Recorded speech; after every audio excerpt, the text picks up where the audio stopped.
Police गिरफ्तारी अदालत। जिग्नेश मेवानी, केंद्रीय मंत्री अनुराग ठाकुर, उमर खालिद, इन तीनों केस की चर्चा करने वाला हूं। जिग्नेश मेवानी, उमर खालिद दोनों जेल में हैं। अनुराग ठाकुर अभी केंद्रीय मंत्री हैं। दोस्तों, रतनलाल बोल रहा हूं। काम की बात में आपका स्वागत है और पेश है अम्बेडकरनामा। चलिए अब बात शुरू करते हैं। जिग्नेश मेवानी गिरफ्तार हुए। उन्होंने 2 ट्वीट किया था, दोनों हटा लिए गए हैं, लेकिन उसके कुछ अंश हमारे पास सोशल मीडिया से उपलब्ध हैं। पहले बता रहा हूं क्या उन्होंने ट्वीट किया था। उन्होंने लिखा था कि गोडसे को अपना आराध्य देव मानने वाले प्रधानमंत्री नरेंद्र मोदी 20 तारीख से गुजरात दौरे पर हैं। उनसे अपील है कि गुजरात में हिम्मतनगर, खंभात और वेरावल में जो कौमी हादसे हुए हैं उसके खिलाफ शांति और अमन की अपील करें। महात्मा मंदिर के निर्माता से तो इतनी उम्मीद तो बनती ही है ना। दूसरा ट्वीट है उनका कि नागपुर के जिन गद्दारों ने दशकों तक तिरंगा नहीं फहराया, वही आरएसएस के लोग कल भगवा झंडा लेकर गुजरात के बिलावल तहसील की एक मस्जिद पर नाच रहे थे। गद्दारों, कुछ तो शर्म करो। यह राम प्रसाद बिस्मिल और अशफाकुल्ला खां का मुल्क है। यहाँ शांति और अमन बनाए रखिए। सरकार कुछ पंक्तियां नहीं मिली हैं, मिलेंगी तो पूरा सुना देता। इस 2 ट्वीट पर असम में कोई आदमी आहत हो गया, केस हुआ, वहां से असम पुलिस गुजरात आई है और गुजरात के विधायक, जनप्रतिनिधि को वहां से उठाकर ले गई है। तो केस गुजरात में कोई आहत नहीं हुआ, लेकिन असम में हो गया। इसका मतलब है कि देश के विभिन्न कोने में कहीं भी कोई आहत हो जाएगा। अगर दोनों जगह सेम पार्टी की सरकार हो तो किसी को भी उठा लिया जाएगा।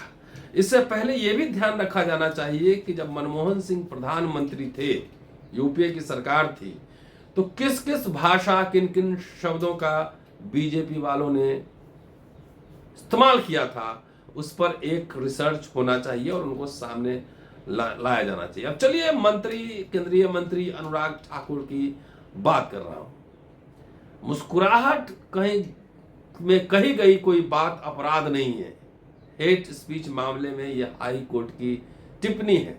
चलिए मैं मुस्कुरा के कह देता हूं कि कोई प्रधानमंत्री कहे कि मैं फकीर हूं, झोला उठाकर कहीं चला जाऊंगा, और उसके बाद हजारों करोड़ का वो जहाज खरीदे, करोड़ों का मर्सिडीज खरीदे और लाखों का सूट पहने, तो क्या नैतिकता के आधार पर कितना खड़ा उतरता है और करोड़ों जनता के बीच क्या संदेश जा रहा है। मुस्कुरा के कह रहा हूं। प्रधानमंत्री जी कह रहे हैं झोला उठा के जाएंगे, लेकिन वो करोड़ों का जहाज, हजारों करोड़ का जहाज खरीद रहे हैं। अब चलिए, अब हाई कोर्ट में अनुराग ठाकुर के मामले में क्या हुआ, जरा इस पे नजर डालें।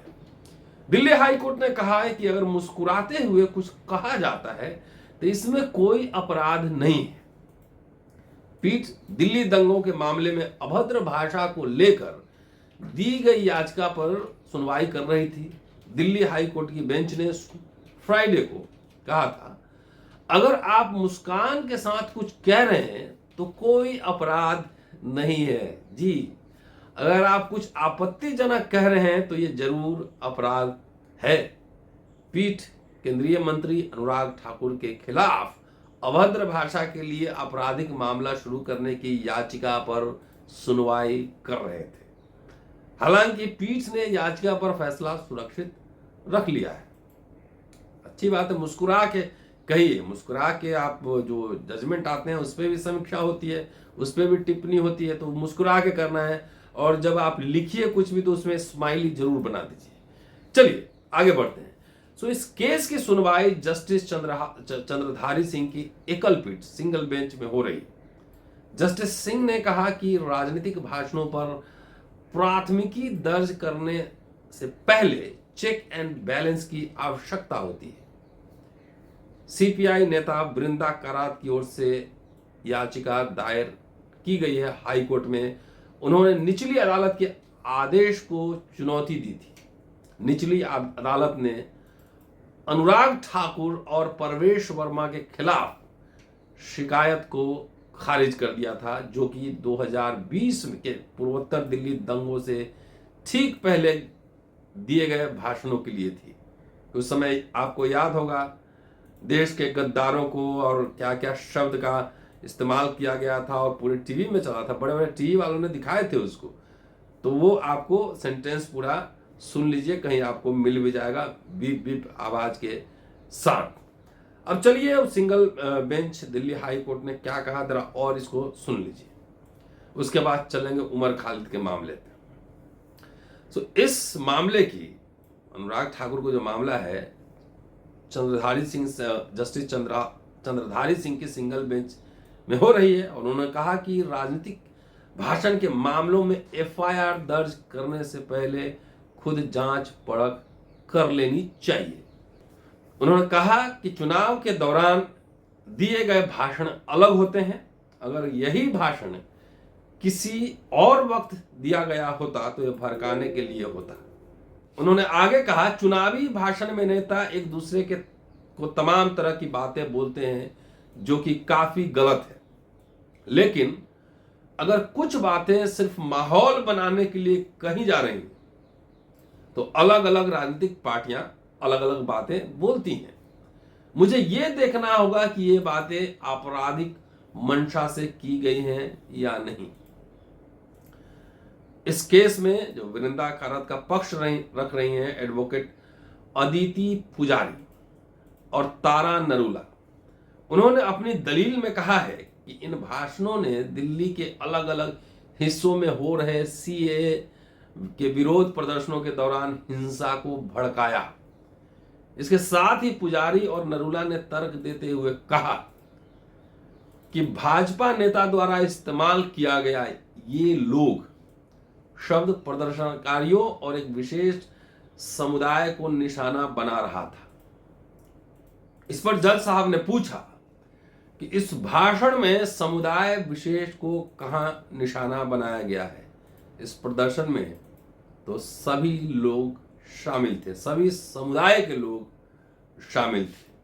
चलिए, तो ये मामला यहां पे अटका हुआ। अब चलिए उमर खालिद का मामला, कल सुनवाई हुआ था, आज उनके बेल में बहस होना था, लेकिन कल के लिए यानी फ्राइडे के लिए टाल दिया गया है।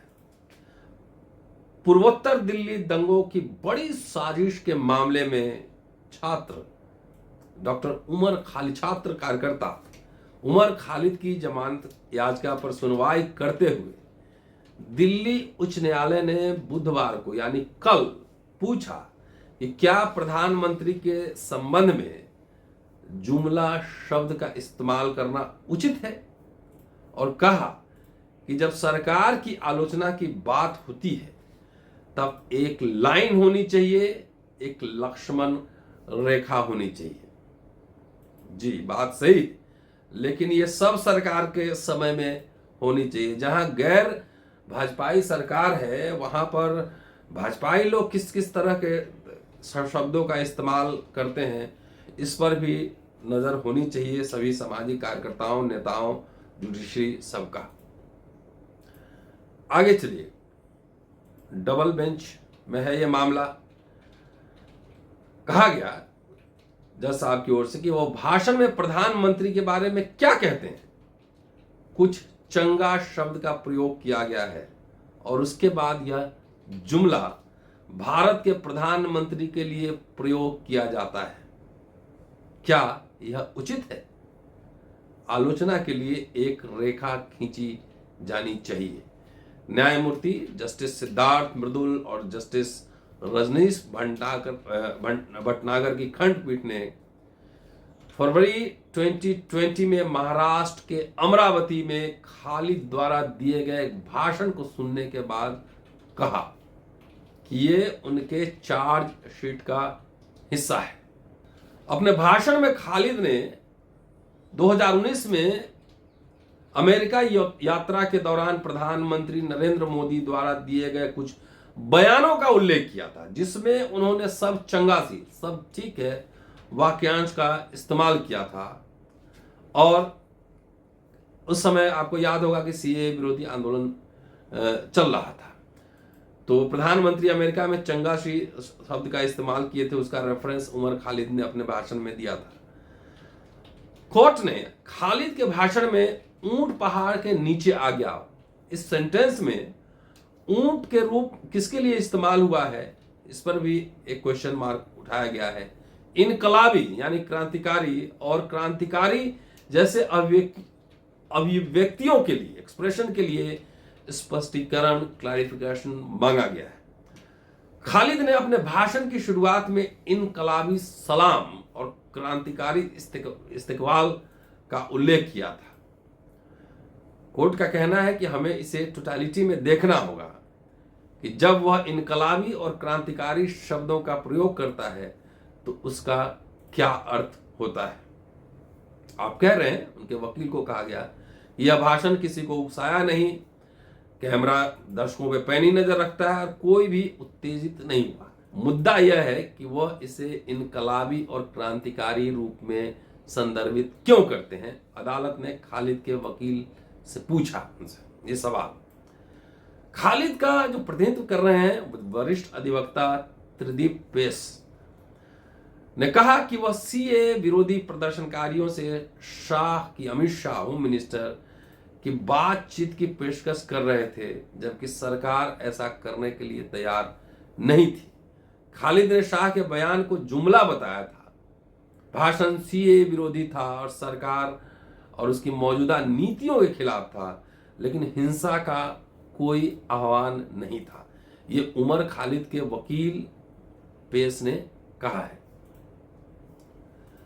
भाषण में आगे कहा गया है कि अगर हमें गिरफ्तारी, हिंसा आदि का शिकार होना पड़ता है तो हम जवाबी कार्रवाई नहीं करेंगे या हिंसा का जवाब नहीं देंगे।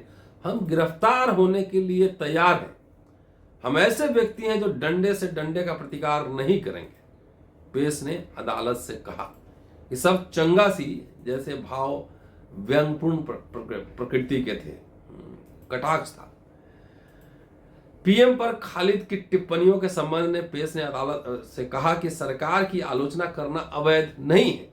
सरकार की आलोचना अपराध नहीं बन सकती। सरकार के खिलाफ बोलने वाले व्यक्ति के लिए यूपीए के आरोपों के साथ 583 दिनों की जेल में बंद रखने की कल्पना नहीं की गई थी। ये उम्मीद नहीं थी कि अगर सरकार को बोलेंगे तो इस तरह से होगा। हम इतने असहिष्णु नहीं हो सकते, इस स्तर पर लोग बोल नहीं पाएंगे। पेश ने कहा, उनकी पेश वकील है उनके, खालिद के खिलाफ प्राथमिकी एफआईआर अभिव्यक्ति की स्वतंत्रता के खिलाफ असहिष्णुता का परिणाम थी। पेश ने यह भी तर्क दिया कि मामले में यूपीए का लगाया जाना दुर्भाग्यपूर्ण था ताकि यह सुनिश्चित किया जा सके कि आरोपी को जमानत न मिले। यदि ये आतंकी प्रवृत्ति का अपराध है तो अभियोजन पक्ष ने उन्हें गिरफ्तार करने के लिए 6 महीने का इंतजार क्यों किया। मैं कारण बताऊंगा। क्योंकि वे इस दौरान उनके खिलाफ बयान जुटा रहे थे जो कि वास्तविक अपराध में कोई आधार ही नहीं बनता। हालांकि अदालत ने कहा है कि सवाल यह था कि क्या खालिद के भाषण और उसके बाद की कार्रवाई के कारण दंगे हुए। जब भाषण और अभिव्यक्ति की स्वतंत्रता की बात आती है तो यहां उसका एस्टैब्लिश्ड एक लॉ है, लेकिन इन अभिव्यक्तियों पर लागू करने का क्या परिणाम होता है, इन अभिव्यक्तियों को लागू करने का क्या परिणाम होता है, यह देखना पड़ा। क्या उन्होंने वास्तव में दिल्ली में आबादी को बाहर आने के लिए उकसाया था, सड़कों और दंगों में शामिल होने के लिए कहा था। न्यायमूर्ति भटनागर ने यह भी कहा कि अमरावती कार्यक्रम में खालिद को पेश करने वाले व्यक्ति ने कहा कि स्पीकर यानी खालिद अपनी इनकलाबी ख्यालात, क्रांतिकारी विचार पेश करेगा। और पेश ने कहा कि खालिद ने महात्मा गांधी का जिक्र करते हुए और संविधान के प्रति अपना सम्मान दिखाते हुए भाषण शुरू किया। तब अदालत ने कहा कि कोई कह सकता है कि यह एक चतुराई से तैयार किया भाषण था और जाहिर तौर पर डॉक्टर उमर खालिद एक बुद्धिमान व्यक्ति। 22 अप्रैल को खालिद की अर्जी पर सुनवाई करते हुए अदालत ने कहा था कि अमरावती में उनका भाषण आक्रामक, अप्रिय और घृणित था। इन अभिव्यक्तियों का इस्तेमाल किया जा रहा था। क्या आपको नहीं लगता कि वे लोगों को उकसाते हैं? आपके पूर्वज अंग्रेजों की दलाली कर रहे थे जैसी बात कहते हैं। आपको नहीं लगता कि वह आक्रामक है? यह ऐसा है जैसे हमें स्पष्ट रूप से आभास होता है कि यह केवल एक विशेष समुदाय को लेकर है जिसने भारत की आजादी की कोई लड़ाई नहीं लड़ी। अदालत ने यह टिप्पणी तब की थी जब खालिद का प्रतिनिधित्व करने वाले वकील उस हिस्से को पढ़ रहे थे जहां उन्होंने कहा था कि महात्मा गांधी ने 1920 में अंग्रेजों के खिलाफ असहयोग आंदोलन शुरू किया था और जामिया मिलिया इस्लामिया विश्वविद्यालय स्थापित होने वाले पहले शैक्षणिक संस्थानों में से एक था। खालिद ने आरएसएस और हिंदू महासभा को मौजूदा शासकों के पूर्वजों का आह्वान किया और कहा कि चूंकि वे चाहते हैं कि लोग अपने पूर्वजों को साबित करें, इसलिए उनके पूर्वजों के बारे में सवाल पूछे जाने की जरूरत है। इस पर अदालत ने पूछा था, क्या आपको नहीं लगता कि यह समूहों के बीच धार्मिक उत्तेजना को बढ़ावा देता है? क्वेश्चन मार्क है। क्या आपको नहीं लगता कि यह समूहों के बीच धार्मिक उत्तेजना की भावना को बढ़ावा देता है?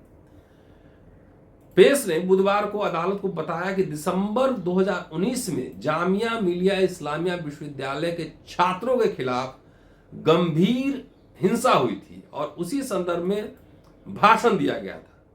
उन्होंने कहा कि खालिद समुदायों का नहीं बल्कि एक संगठन का जिक्र कर रहे थे जब उन्होंने कहा कि इस संगठन में रहने वाले व्यक्तियों के वैचारिक पूर्वज ने स्वतंत्रता संग्राम में भाग नहीं लिया था। खास संगठन का जिक्र कर रहे थे। जमानत अर्जी खारिज होने के खिलाफ दायर अपील पर अदालत आज सुनवाई करने वाली थी, लेकिन आज सुनवाई नहीं हुई है।